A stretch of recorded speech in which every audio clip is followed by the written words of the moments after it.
Good morning, poppers. Welcome to Freshly Popped, a daily show examining pop culture headlines so you don't have to. Today is February 26, 2026, and I'm Sequoia Holmes. And I'm Ryan Graham. And today we're losing it over Amanda Seale's thoughts on Michael B. Jordan and the BAFTAs, and Harry Styles on Royal Court with Brittany Broski. Yes, and our girl Fee is a little under the weather today, so she's out. Hopefully she feels better tomorrow, but we will hold it down. Yes, we miss you. Hope you feel better. Yeah. But also you sent me an article. One of my gay group chats also sent me this. Was the top 100 pop songs from the streaming era, specifically a list that Spotify put together. And right. I've taken like a quick glance, but I have not dove into it. Have you looked at it at all? I took a quick glance and I didn't dive further, but what I did see, I wasn't pleased with. Oh, really? To be honest. Yeah.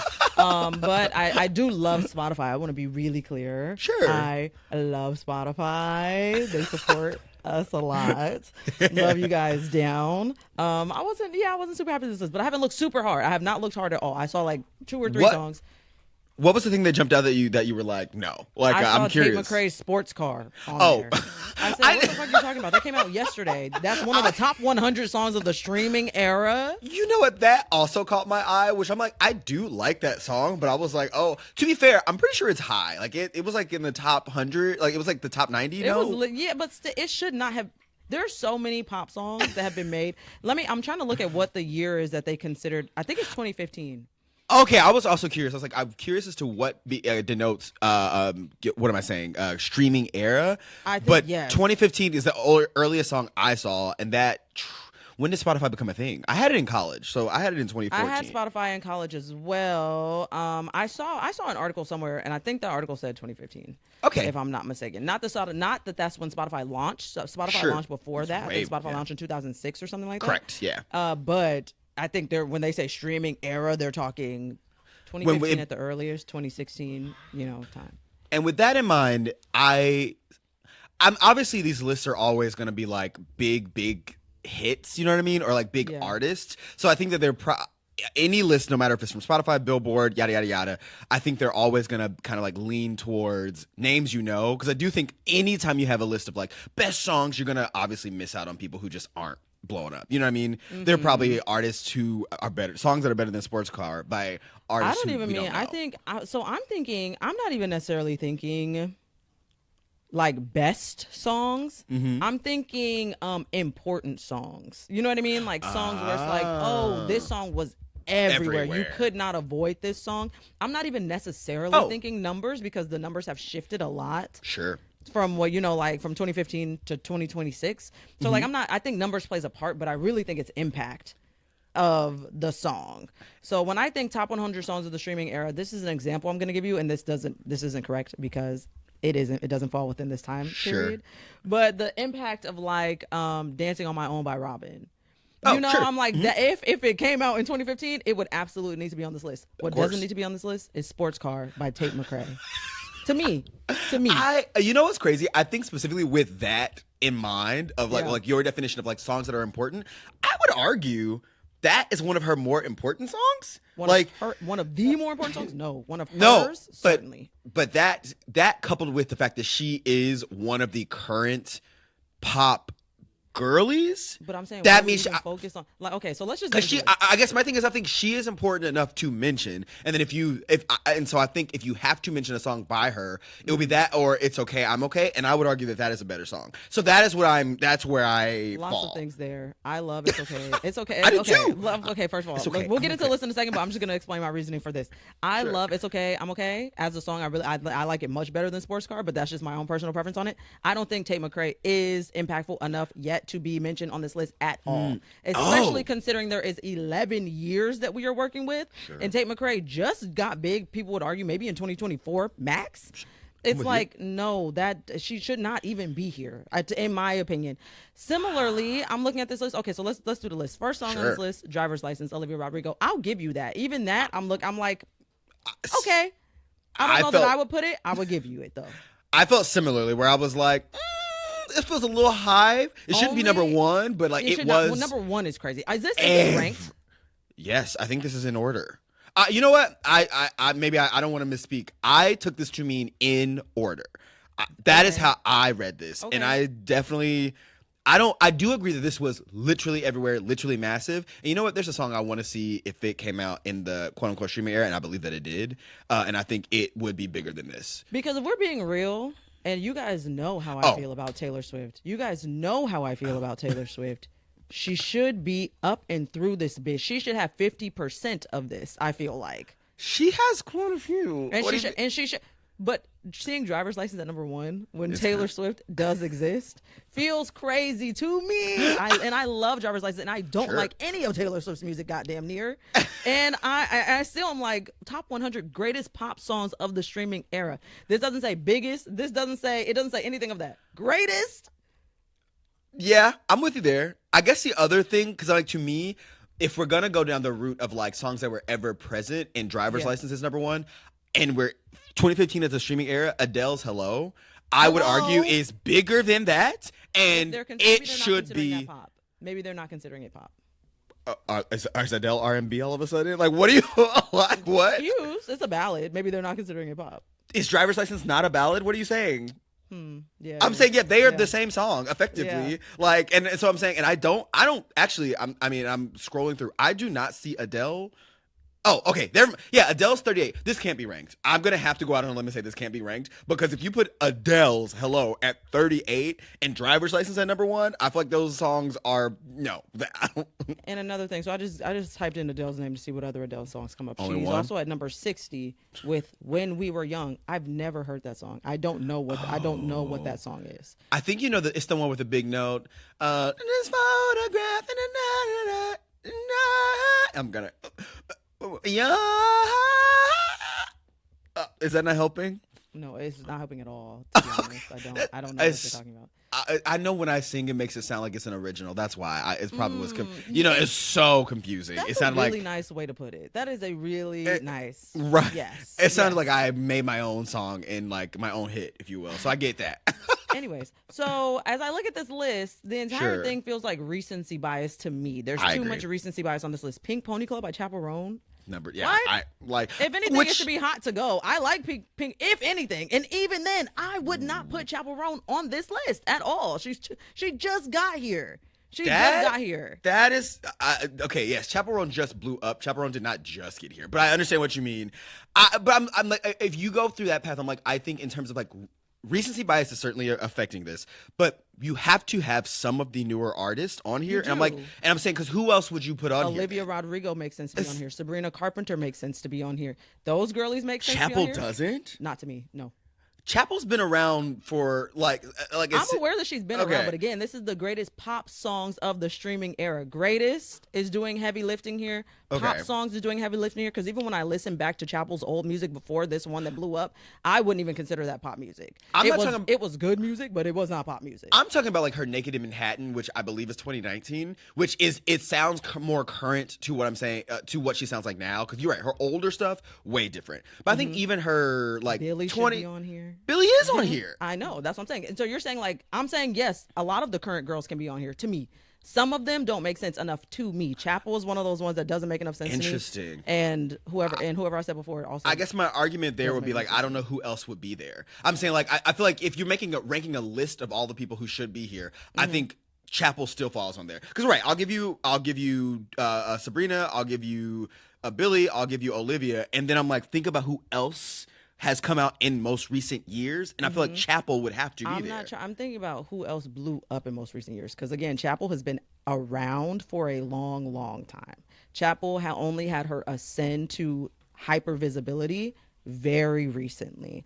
Also, similarly, kind of similarly, not really. I'm looking at Charlie XCX's Von Dutch. That makes complete sense to me. And that just dropped as well. But I'm like, yeah, Von Dutch makes total complete. It was so unavoidable. It was everywhere. Weird to me. Or I think it's just that we run in different worlds. And different worlds are dramatic. Because I'm like, and granted, I'm from Missouri, so is Chappell Roan. So thus, when I'm home, they play her all the time. But I'm saying Chappell Roan is not like one. Obviously, she's very big on the coast as well.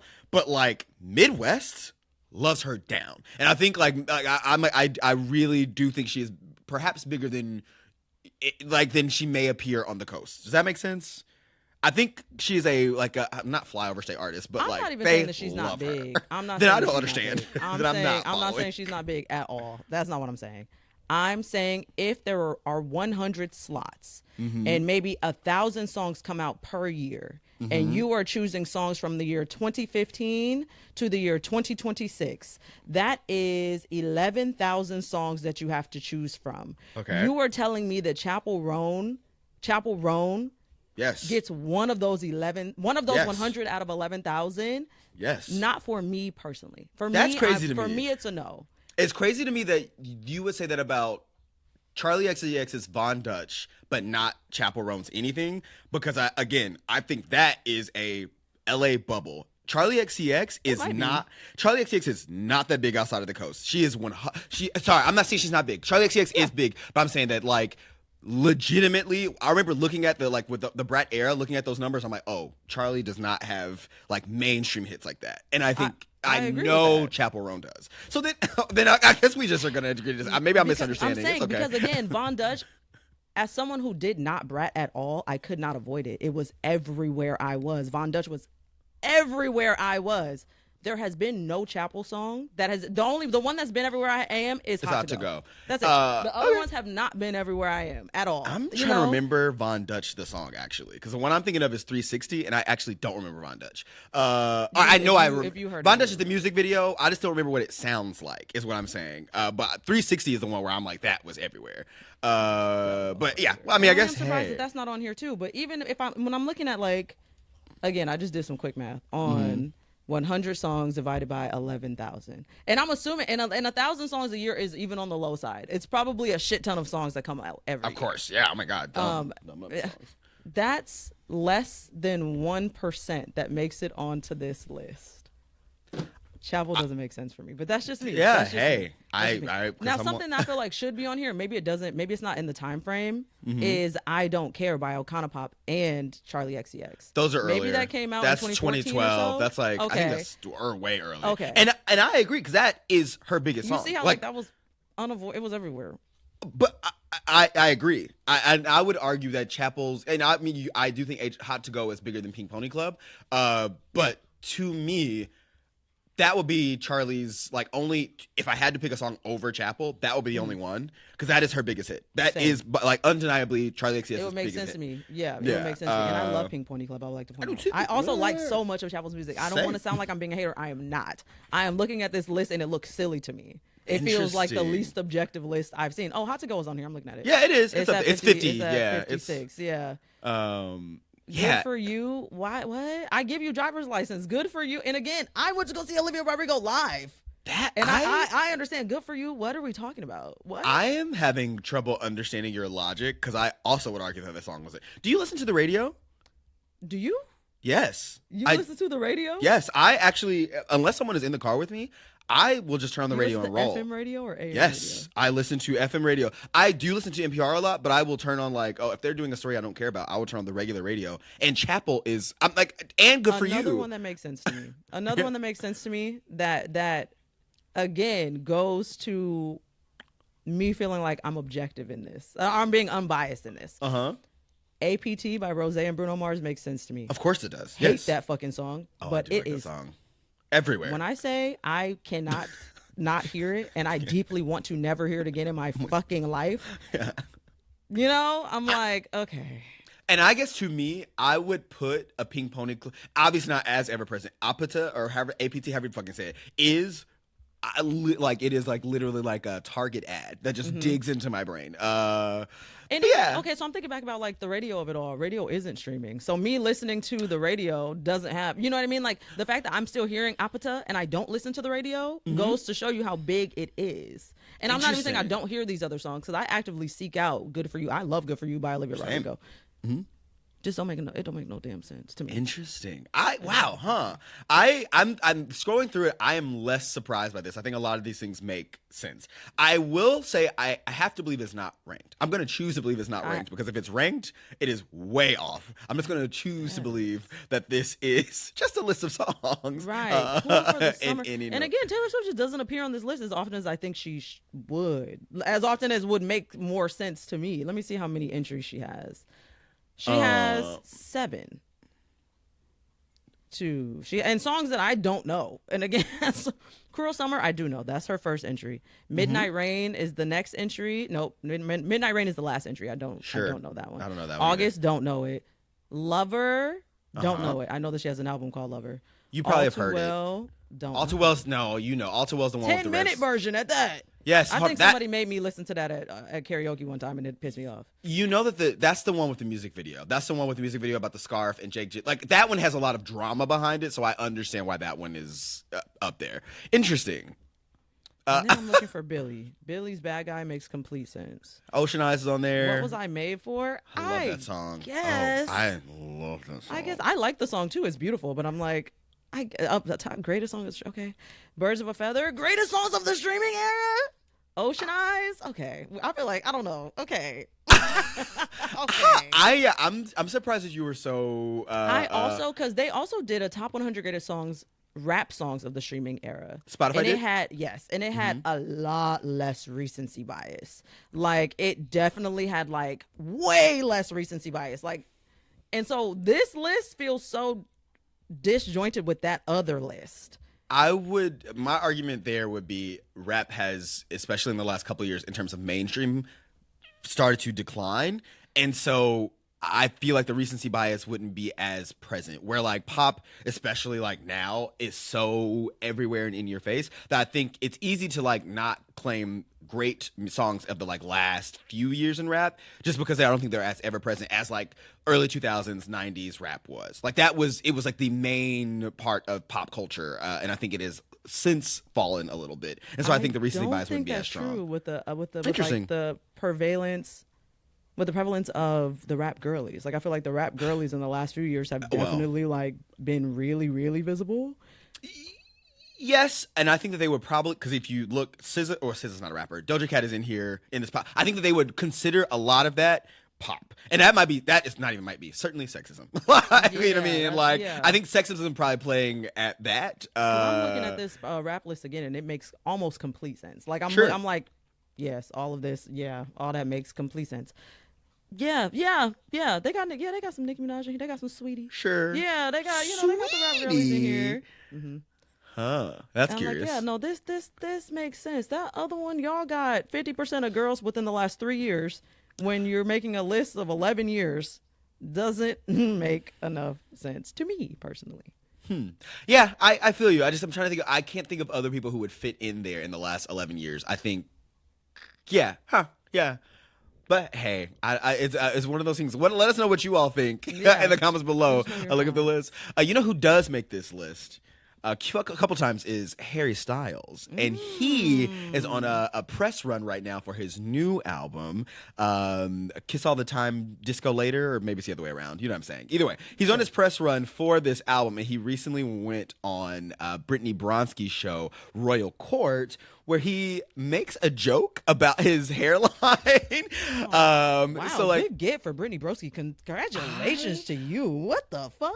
I was so surprised, and she's a good interviewer. I've never tuned in. She's good. Her show is so like it was so fun. She makes the celebs feel very at ease, and I forgot how funny Harry Styles is. Watching this reminded me. Is he funny? He's so funny. I didn't know he was funny at all. How'd you know? I remember there was a video he did a couple years back on Jimmy Fallon. I believe it was him and Kendall Jenner, and like they were doing some like a joke bit, and like I was like, "Oh, you're funny." I don't think I knew you were funny, and I get the charm of you. Mm-hmm. And then watching this, it reminded me. I'm like, "Oh, you're just so quick." So like the way he brings up his hairline is like Brittany Broski is like, "Oh, so you said this song was your favorite song in one interview, but a couple years later on Nardwuar, you said something else was your favorite song. what else are you lying about?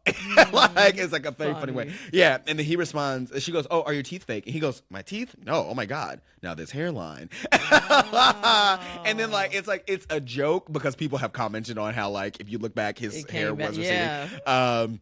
And so, I mean, yeah, it's very, very funny. He also, like, later, he, like, talks about, like, watermelon sugar high.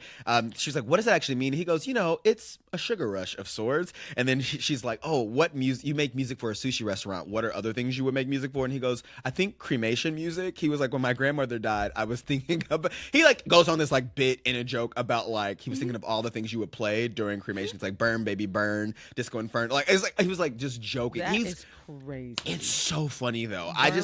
Burn and Disco Inferno is so crazy. It's so good. I love him so much. It reminded me of like the charm of him. He just seems so down to earth and calm. And I'm a big fan of Harry Styles again. That song didn't get me, but when I watch him in motion and watch interviews of him, I'm reminded of like, oh, you are just a very charming, very fun, seemingly sweet, not even seemingly, I think he is genuinely just a sweet man. The other thing he said, she asked him what like your secret fandom is, and he was like, one thing he does is when he can't sleep, he watches Mike Tyson's Greatest Knockouts. That's what he was like. She was like, do you have anything to promote? And he was like, my album, but also if you haven't looked it up, look up Mike Tyson's Greatest Knockouts. That is crazy. When you start to think you know a person, they remind you that they're a boy. Wow, Harry. Could you have said anything more boy than that? Is that yeah, you're right. I mean, it is kind of I kind of wanted to look it up. I'm not gonna lie. It made me like. I do like. I'm a fighter girl. I do like it. I check it out, but that's shocking. Do you watch boxing? Yeah. Oh, I don't think I knew that. Let me show you also. She asked him like what his new album, like make a face that represents his new album. So this is her asking. Kiss all the time, disco occasionally. Hey. So yeah, she says, she's like, tell me give me a facial expression of what the album disco all the time makes you look. And he's like, it's like a stank, like you have this face. Brittany also later listens to what he describes as track 9, and her response is, what the fuck is your problem? You need to go to jail. I know. That's and funny. Is she an improv girly? I know she's a comedian. Like, she does stand up for sure. She has to have done improv. Gives improv. She's like, I want to leave the dance floor sweating. Dancing is so back, is how Brittany describes the track that she got to listen to exclusively. Whoa. I know. What a good promotion. That's a really good promo for this album. I agree. It made me excited to listen to it because, like, again, the first track didn't hit for me, but both of those things made me go. In this interview, I'm like, oh, he's fun. I get why celebs do these type of interviews. They seem more fun, more low stakes. Like, you can be silly. It's not so like, this is NBC and you have to be buttoned up. Like, no shade to NBC, but like, it's a little more professional, in quotations, professional, where this feels like you can be more of a character. Like, one's taking you too seriously. He literally has on Spock ears. Yeah.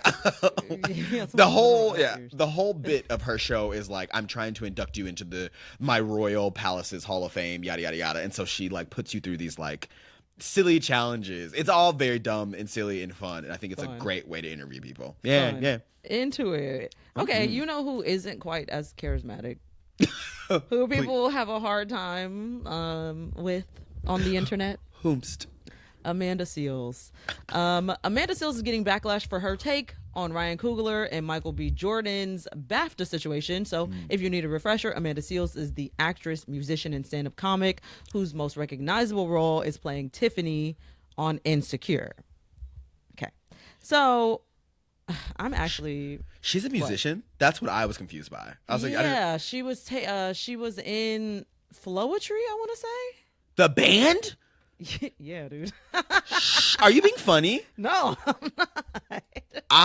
You can fact check me on that, but yeah, if I'm not mistaken, she was like, girl, she was like Amanda Seales is okay, perhaps that, because I'm like looking she was at like the replacement. Flowetry is from the Amanda Seales and Flowetry, and see what I'm saying is Flowetry is from the United Kingdom, yeah, and she is not.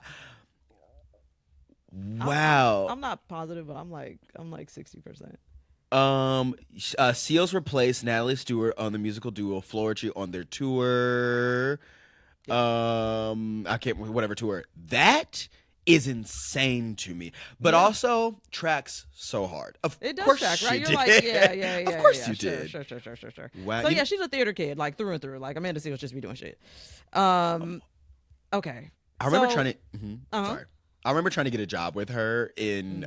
She had Smart, Funny, and Black. It was like a Yes. comedy series that she used to do, and I remember I went to that show and when it was live in LA, and I thought everyone knew what I now know to be the Black national anthem. I just thought "Lift Every Voice and Sing" was a song everyone knew. I had no Right. context that this was for Black people, so I was with my white friend.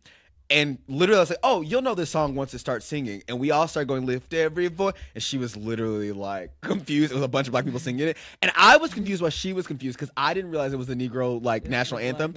I 100% was like, "This is just a song we all know." That was facts to me. I don't know if that makes me blacker. To be fair, you're also in the South, so it's like, yeah, y'all probably Black. We sing it national all the anthem. time. You know what I mean? Y'all probably singing that. I And just thought it Beyonce was- now has put it on her album, so on the live album for Oh, Homecoming. yeah. So people probably know it a little bit better now. Oh, Okay. yeah. Well, So Miss Amanda had thoughts about Michael B. Jordan and Delroy Lindo being called the N-word on stage at the BAFTAs, and people are a little bit annoyed at her thoughts. So can you hear this? Movie can. is about how Okay, I'm gonna start from the assimilation beginning. is what killing black people. Fair warning because she has some spicy language. So okay. Why would themselves? Let them crackers be amongst themselves. I'll keep showing up to these racist ass places and expecting racism not to happen. Stop supporting this shit. Let them crackers be amongst themselves. You know, I don't know why we keep showing up to these places expecting respect. Okay, Kerbin, you had 3 strikes and you are out. That's funny to me. You had nothing valid to say. You asked me twice about Dr. Umar and then asked would I consider dating a man younger than me. Go away. I just don't see the point. Why are you going to the Oscars, the BAFTAs, like Ryan Coogler, whose work I love and who I respect, is gonna go to the Grammy. It's gonna go to the Oscars. And his whole movie is about how assimilation is what's killing black people. And he's going to go to the Oscars. Why would you make that movie and then show up in the places and spaces of assimilation? No, the best NBA player does not have to go to the finals no matter how racist. And comparing playing on a team to being somebody who has made a movie and is funded are completely false equivalencies. I don't even understand why you thought that made any sense.